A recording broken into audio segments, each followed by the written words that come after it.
A gasp rippled through the crowd like static. Jason Statham didn't move, not yet. His wife stood frozen, one arm across her exposed side, torn fabric fluttering like a wound in the wind. Her heels had dug slightly into the pavement from the force of the shove, and the street had gone pin-drop silent. Around them, people had started to film. Not help, just film. The cop who'd done it, tall, smug, sleeves rolled halfway up to flex the badge and the biceps, took one step back and pointed at her like she was a threat, like she was the one causing the scene. Jason's hands were still at his sides, still, until he stepped forward. But that moment, that single, history-breaking step, wasn't where this story began. Because 32 minutes earlier everything was normal, they were just grabbing coffee. The street was busy. Saturday foot traffic, market stalls, car horns in the distance. Jason Statham wore a fitted gray shirt and black jeans, the kind of casual you don't notice unless you know what it hides. His wife, Mila, wore a soft cream dress, tied at the waist, her sunglasses low on her nose as she smiled at something he'd pointed at in the bakery window. They weren't flashy, weren't loud, just another couple on a weekend walk, but 3 stalls over someone else was watching, not for them specifically, at least not at first. It started with the merchant, a young black vendor trying to explain that the permit on his table was valid, that the ink stain didn't mean fake, that he had every right to be there. But the cop didn't like being questioned. He wasn't alone either. His partner, slouched in their cruiser with the engine running, barely looked up. Mila noticed first. She squeezed Jason's hand. He followed her gaze. The vendor's table had just been flipped, jewelry boxes scattered, handmade bracelets in the gutter. The cop's voice was loud now, loud enough to cover what he'd just done. Jason tilted his head slightly. He saw what no one else saw. The cop had torn the permit on purpose. Mila let go of his hand. She was already moving. It was her instinct. She taught self-defense to women in shelters. She knew injustice in every tone of voice, every footstep. Jason didn't try to stop her. He just followed 2 paces behind. She stepped between the officer and the vendor. Calm. Controlled, and then the sound of a fabric tear, sharp as a slap. The cop's hand had snatched at her waist as if to move her. But he grabbed too hard, ripped straight through. Her dress tore open down the side seam, exposing her, shocking her. And for one long second, everything froze. Then came the smirk. That disgusting, self-assured smirk on the officer's face, like he thought no one would dare stop him. That was the moment Jason stepped forward. No words, no emotion. He just moved. The officer raised a hand, maybe to push, maybe to posture. No one would ever know. Because Jason Statham's left hand caught the wrist midair, twisted it down and held, not tight, just enough to stop time. Crowd silence deepened. The only sounds were the flapping fabric of Mila's torn dress and the light sizzle of street heat rising from the sidewalk. Jason didn't squeeze, didn't strike. He just waited. The cop struggled. Jason didn't budge, and then quietly released him. But it wasn't mercy. It was a warning. The cop stumbled back, now breathing hard. His posture changed. Less dominance, more confusion. Mila adjusted her dress calmly, her expression unreadable. The vendor behind her stood in stunned silence. Jason looked once at the crowd. Every phone was filming now, but he wasn't performing. He was calculating. He already knew how this was going to spin, and he was already planning how to unspin it, because beneath the surface of that street, beneath the cameras and the uniforms, something darker pulsed, and Jason had seen it before. That badge didn't just belong to any officer. It had a patch, a precinct he'd crossed paths with 3 years earlier, during a raid in Arizona, when he was working silent transport on a private contract. The same precinct whose captain had a brother facing federal charges, charges that vanished. The same precinct that never filed bodycam footage. Mila felt it too. She didn't speak. Just took Jason's arm, turned calmly, and walked toward the edge of the street. But the cop followed. Said something low under his breath. Jason didn't turn until the second officer stepped out of the cruiser. That's when Jason stopped. Now both cops were on foot, crowd watching, phones recording. The second officer, older, heavier, didn't approach fast. Just leaned on the door and watched, measured. He wasn't the threat. The real threat was behind him. A black SUV, unmarked, parked just around the corner. Jason saw it in the reflection of the cruiser window. He turned his head slightly. Met Mila's eyes. She saw it too. This wasn't a random cop. This was the start of something coordinated. and Jason Statham had just walked right into the center of it. The door of the black SUV didn't open all the way. It cracked, just enough for Jason Statham to see the man inside. Dark shades, gloved hand, earpiece tucked tight behind the ear, but he didn't move. He wasn't watching the crowd. He was watching Jason. Jason didn't look back, not yet. He placed a hand gently on Mila's lower back, and they kept walking across the curb, past the open cafe, down the narrow alley lined with posters and half-torn graffiti. To anyone else, it looked like a couple stepping away from a scene, but Jason was measuring every step. And Mila? She was already reaching into her bag for something. Not a phone, not makeup, a laminated card, the kind of card issued only by departments that don't exist on public websites. They turned the corner, out of view, and that's when Jason stopped.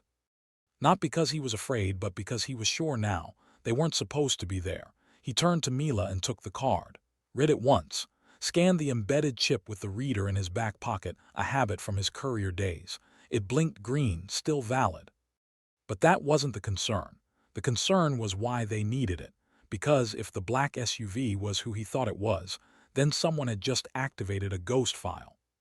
One that hadn't been touched since Milan, back when Jason was still under covert rotation, and Mila was posing as a non-combatant asset on diplomatic escort duty. Someone knew who she was, and still let that cop grab her. Back on the street, the officer whose wrist Jason had bent was pacing now, chest heaving. His partner said nothing, just watching from the cruiser. A few bystanders had left, but others, mostly young, phone-recording types, were still circling. That was by design. Jason Statham didn't want this buried, but he also knew that men like the one in the SUV didn't make public mistakes unless they were baiting something bigger. He looked up. The alley led toward a municipal parking structure, 3 stories, concrete, poorly lit, perfect for an ambush.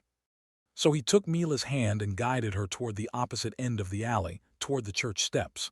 A quiet place, stone benches, high ground. He positioned her there and walked 10 steps down, stopped, turned. He wasn't waiting anymore. He was calling them forward, and they took the bait. The black SUV pulled up slow, smooth, silent, windows up. It parked without urgency. And then the door opened fully. The man who stepped out wasn't in uniform. He wore civilian clothes, but everything about him screamed government: precise haircut, impassive expression, no badge, no ID. The kind of face you don't remember on purpose. Jason didn't flinch. The man didn't speak. But he held something up, a tablet. On it, a paused video frame, security footage of Jason, 3 days ago, standing in a garage. Surveillance timestamp. Motionless.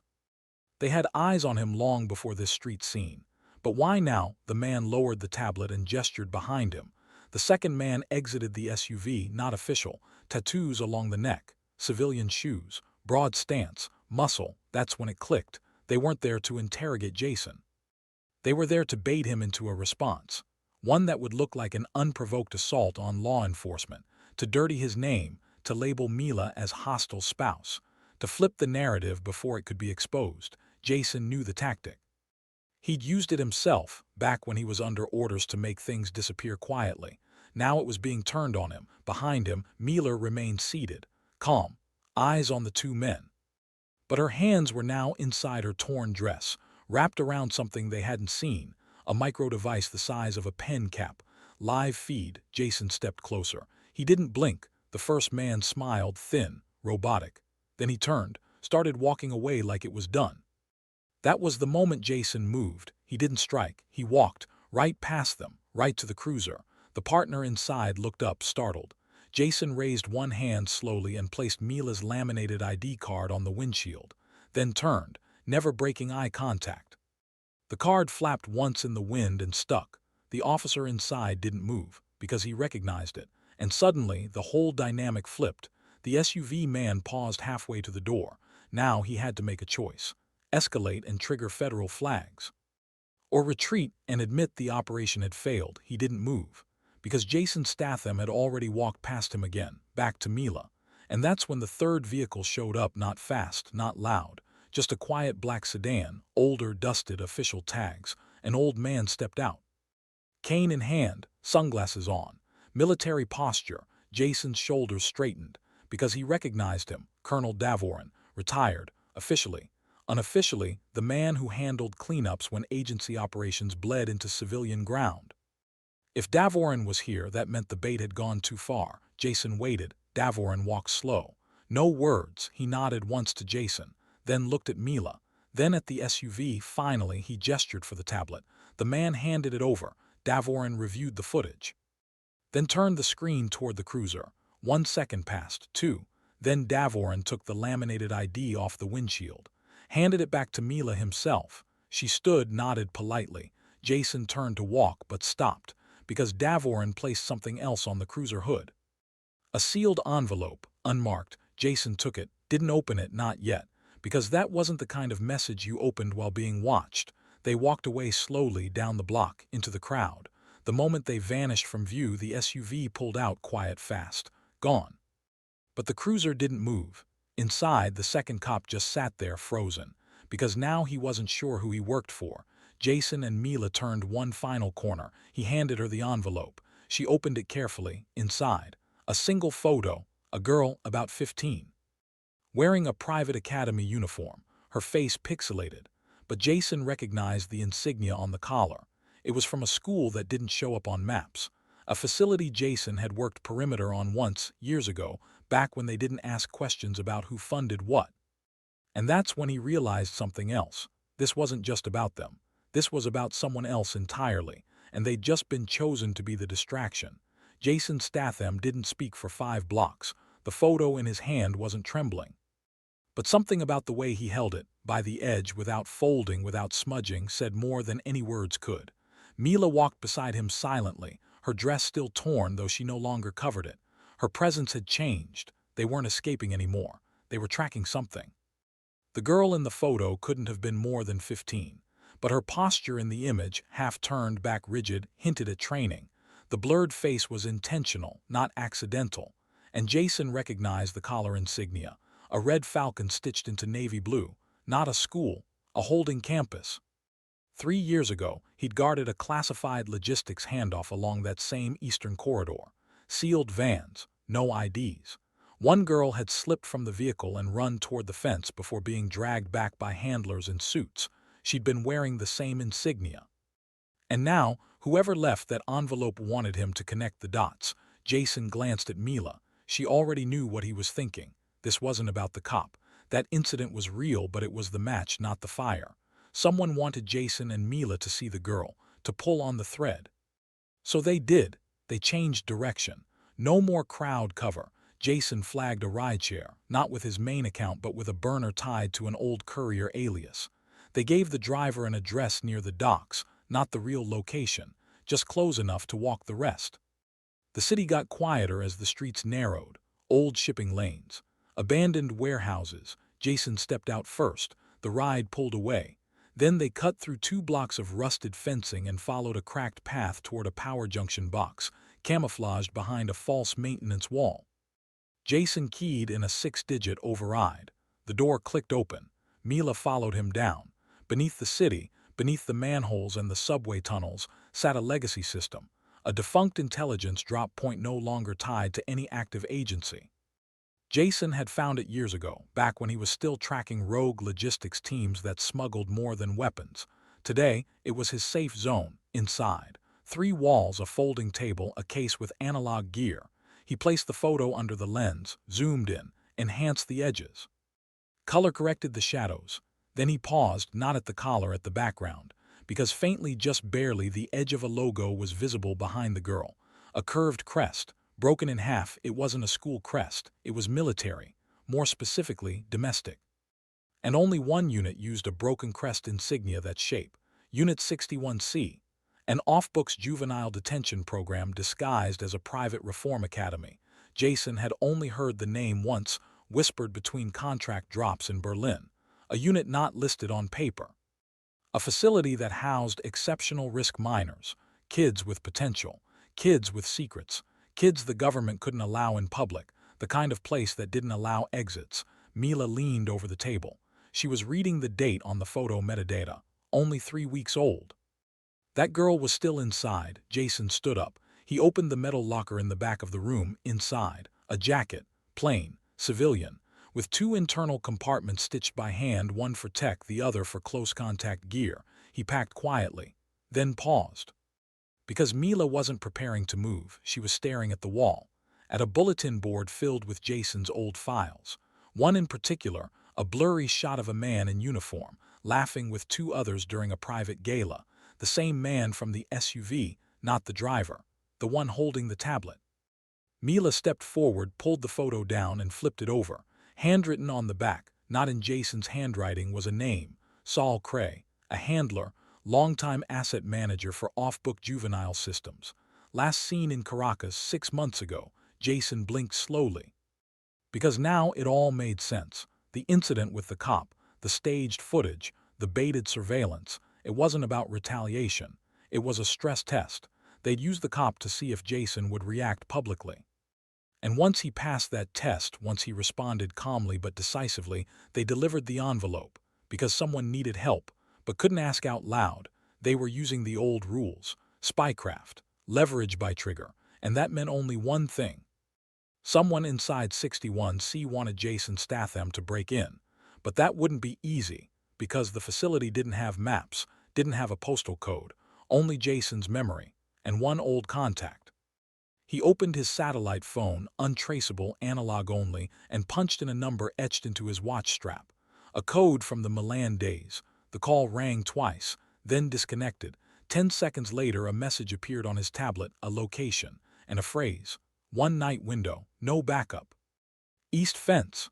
Jason locked eyes with Mila. She nodded once. It wasn't a question. It never had been. Because when a system this dark starts to eat its own, the only chance left is a ghost like Jason. He reached for the wall, flicked the main breaker. Lights went off. But just before darkness swallowed the room, the screen flashed one last image. A second photo had arrived, same girl, different setting. She was wearing a uniform jacket now, tied at the wrists. Kneeling, next to her, barely visible in the corner, was a tray of food. Labeled with a number, Jason memorized it instantly, because the number matched a name he hadn't heard in years, his own file number back when he was 16. Someone inside was using his code to signal for help, which meant one thing: this girl wasn't a stranger. She was connected to Jason, and she knew how to find him. Night fell without warning. The moon hung low, shrouded behind passing clouds. On the eastern coast of the state, beyond the last registered road, a chain-link fence stretched across an open field, lined with thorns, sensor posts, and buried cables. The sign hanging from the wire read Agri-Research Zone, no entry, but the light hum of a diesel generator in the distance told the truth. Something was alive out here. Jason Statham approached the edge of the woods without sound. No flashlight, no radio, no words. Beside him, Mila crouched low, her torn dress replaced with matte cargo gear. In her palm, a small black switch flicked once. The live feed they planted hours earlier, the camera hidden in her heel, had been broadcasting to a dead receiver in the city. Misdirection. The SUV team had likely spent the day chasing shadows. Now here, under night's cover, the real operation began. Jason scanned the field. 3 patrol patterns, 12-minute loops, one rotating spotlight tower with a 90-second gap when it panned northeast. He moved first, low, fast, near invisible. Mila waited 7 beats, then followed, crossing behind the outer power shed and ducking beneath a generator pipe. At the far end of the facility, beyond a reinforced steel gate, the girl from the photo was being held. The tray in her last image, the food label scratched with Jason's old file number, had been intentional. A message meant only he would understand. Jason reached the first fence, clipped it, folded it open just wide enough for Mila to slide through, then sealed it again. They moved like ghosts, but the ground beneath their boots wasn't just dirt, it was old concrete, painted over, fractured by time. This facility was older than it looked, repurposed. Inside the outer perimeter, past a disguised greenhouse, they found the ventilation shaft. Jason cracked it open and climbed down first. Silence followed him. Mila slipped in behind, landing on a mesh platform 3 levels down, below them. White hallways, fluorescent lights, rows of numbered doors. No guards. Too quiet. They weren't patrolling inside. Which meant either confidence or a trap. Jason held up 2 fingers, hallway 2B, the wing designated for emergent behavior subjects. According to the leaked blueprint they'd decrypted just hours before. They moved fast. Every door was marked with initials. Some had old names scratched out. Others just numbers. But room 17B, that one was unmarked. Jason picked the lock. It clicked softly. They entered and stopped. The room was empty, clean bed perfectly made, tray on the desk untouched. But the photo on the wall stopped Mila cold. It was Jason, not recent, old. 15 years younger, wearing a training suit, black eyes smiling, below it in a child's handwriting. He survived. Jason didn't breathe for 3 full seconds, then he stepped to the desk and lifted the corner of the tray. A note was taped to the underside, not paper, fabric. Torn from a uniform sleeve. The insignia was gone, but the stitching style, identical to the jacket the girl had worn, on it in stitched thread. Cell 8, underground. Jason turned and froze. The hallway was no longer empty. A figure stood at the far end, silhouette only, not armed. Young, thin frame and familiar. Jason didn't call out, he didn't run, he just walked slowly, and as he got closer, the figure stepped back into light. It was the girl, but not like the photo. She looked older, tired, one wrist bruised, the other clutching a rolled paper file. She didn't flinch when she saw Jason. She stepped forward, held out the file. Jason took it, unrolled it slowly. Inside, a dossier, his real name, training record, last known assignments, but on the last page, something new. Guardian assignment protocol. Mila leaned in. Jason read the paragraph aloud in his mind. Subject 61C08 will be trained using Guardian Profile Alpha. Emotional imprint will be linked to subject Statham J. Image, file history, and visual materials to be provided. No verbal disclosures permitted. Jason blinked once, then twice. Because what he was holding wasn't a leak. It was programming data. This girl hadn't just remembered him, she'd been raised to. She was part of a shadow generation, trained using archived images of former agents to create emotional conditioning. He wasn't her savior. He was her trigger. She hadn't reached out for help because she knew him. She'd reached out because she'd been taught he was the only one who wouldn't walk away. Mila took a step back. Jason didn't move. The girl looked up at him. No fear. Just one whispered question on her lips he couldn't hear but could read in her expression. Am I real? Jason didn't answer. Because he didn't know. Behind them a quiet beep echoed, not loud, not a siren, just a soft, timed click. Lights above shifted from white to red. The hallway began to seal at both ends. Automatic lockdown, not an alarm, a purge. They'd been allowed in, allowed to reach her. And now the system was closing in. Jason grabbed the girl's arm. Mila was already moving, pulling out the emergency bolt cutter she'd strapped beneath her vest. They turned for the secondary exit, the fire shaft that hadn't shown up on any plans. Jason forced it open. The girl hesitated, looked back at the photo in her room, then stepped through. They climbed 3 floors. No lights, no sound, just breathe, metal, heat. At the surface, the hatch creaked open. They spilled into night air, breathless, bloodied, alive. Jason looked down at her. She stared back, still no words. Just one detail he couldn't shake, her eyes. They weren't frightened. They were waiting, as if her mission hadn't been to escape, but to be found. And deep down, Jason couldn't tell if she was leading him somewhere, or if she was sent.